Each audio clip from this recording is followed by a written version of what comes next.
దేవుడు ఎప్పుడు సోమరిపోతులను ఆశీర్వదించడు. చీమను చూసి నువ్వు నేర్చుకో. ఒకవైపునది కష్టపడి పనిచేస్తా, వేసవి కాలంలోనే, కోత కాలంలోనే రాబోయే 6 నెలలకు కావలసిన ఆహారాన్ని చీమ ఏం చేస్తుంది? సమకూర్చుకుంటుంది. నేనంట, ఇంత చిన్న జీవికి ఎంత గొప్ప జ్ఞానం.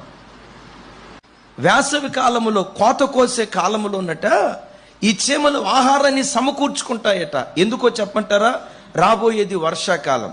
వర్షాకాలంలో ఆహారం దొరకదు కదా, అది నీళ్ళలో ఈదుకుంటా వెళ్ళలేదు కదా, నీళ్ళలో ప్రయాణం చేయలేదు కదా. భవిష్యత్తును గూర్చి అది ముందుగానే గుర్తించి రాబోయే విపత్తును నేను ఎదుర్కోవాలంటే ఇప్పుడే ఆహారాన్ని సమకూర్చుకోవాలని చెప్పి ఇప్పుడే ఆహారాన్ని సమకూర్చుకోను. నా ప్రభు బిడ్డలారా, భవిష్యత్తును గూర్చిన ఆలోచన కలిగిన వాడు నిమిషం కూడా వృధా చేసుకోవటానికి పొరపాటును ఇష్టపడడు.